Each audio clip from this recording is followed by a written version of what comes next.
জলদাপাড়া জাতীয় উদ্যানে হোলির সময় বন্যপ্রাণ রক্ষা এবং চোরা শিকার রোধে বিশেষ নিরাপত্তা ব্যবস্থা গ্রহণ করা হয়েছে। বিপন্ন একশৃঙ্গ গন্ডার সহ অন্যান্য বন্যপ্রাণীদের সুরক্ষায় বন দপ্তর দিনরাত টহলদারি ও নাকা চেকিংয়ের ব্যবস্থা করেছে। চোরা শিকার, দাবানল, বন্যপ্রাণীর আবাসস্থল ধ্বংসের মতো বেআইনি কার্যকলাপ রুখতেই এই উদ্যোগ। বন দপ্তর সূত্রে খবর, স্থানীয় বাসিন্দাদের সচেতন করতে মাইকিং ও প্রচার চালানো হচ্ছে। পাশাপাশি বন্যপ্রাণ ও বন বাঁচাতে বন দপ্তরের সঙ্গে হাত মিলিয়ে কাজ করার আহ্বান জানানো হয়েছে। এই কাজে সক্রিয়ভাবে অংশ নিচ্ছে জয়েন্ট ফরেস্ট ম্যানেজমেন্ট কমিটি। গতদিন থেকে শুরু হওয়া এই বিশেষ নজরদারি আগামী 15 দিন ধরে চলবে। নিরাপত্তা ব্যবস্থার মধ্যে উল্লেখযোগ্য বিষয়গুলি হলো অস্ত্রধারী বনরক্ষীদের দ্বারা 24 ঘন্টা টহলদারি এবং কঠিন এলাকায় হাতি ব্যবহার করে নজরদারি, প্রশিক্ষিত কুকুরের সাহায্যে প্রবেশ ও বাহির পথে নাকা চেকিং, যাতে অবৈধ অস্ত্র ও বন্যপ্রাণীর অঙ্গ প্রত্যঙ্গ পাচার আটকানো যায়। আধুনিক যন্ত্রের সাহায্যে স্থানীয় চা বাগান ও বনগ্রামগুলিতে তল্লাশি চালানো হচ্ছে, যাতে কোনো ফাঁদ বা অস্ত্র উদ্ধার করা যায়। খবর সংগ্রহ ও ডিজিটাল তথ্য বিশ্লেষণের মাধ্যমে নজরদারি বাড়ানো হয়েছে। পুলিশ ও অন্যান্য সংস্থার সঙ্গে নিয়মিত যোগাযোগ রাখা হচ্ছে। আকাশপথে নজরদারির জন্য একাধিক শক্তিশালী ড্রোন ব্যবহার করা হচ্ছে। জলদাপাড়া জাতীয় উদ্যান কর্তৃপক্ষ স্থানীয় বাসিন্দাদের সঙ্গে কাঁধে কাঁধ মিলিয়ে কাজ করছে, যাতে কোনো অপ্রীতিকর ঘটনা এড়ানো যায়।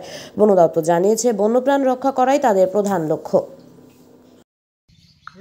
একটি বিশেষ ঘোষণা, বন দপ্তরের পক্ষ থেকে সকল জনগণকে জানাই অগ্রিম দোল পূর্ণিমা ও হোলির শুভেচ্ছা।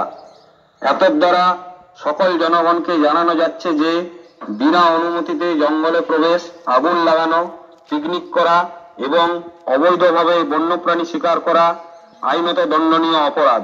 কেউ যদি এই সমস্ত কাজে লিপ্ত থাকেন, তবে ভারতীয় বন্যপ্রাণ আইন 1972 অনুযায়ী 3 থেকে 7 বছর জেল অথবা 25,000 থেকে 1 লক্ষ টাকা জরিমানা অথবা উভয়ই হতে পারে।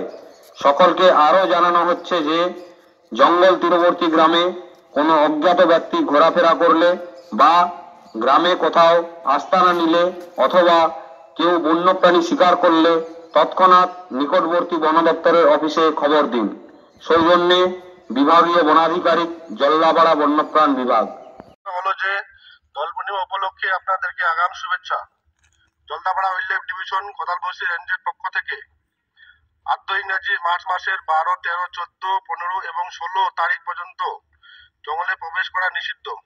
কাউকে জঙ্গলের ভিতরে পাওয়া গেলে সরকারি নিয়ম অনুসারে ব্যবস্থা গ্রহণ করা হইবে।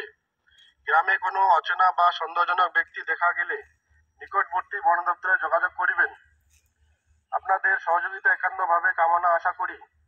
দোল পূর্ণিমা উপলক্ষে আগাম শুভেচ্ছা রইল কোদালবস্তি রেঞ্জের পক্ষ থেকে। ধন্যবাদ।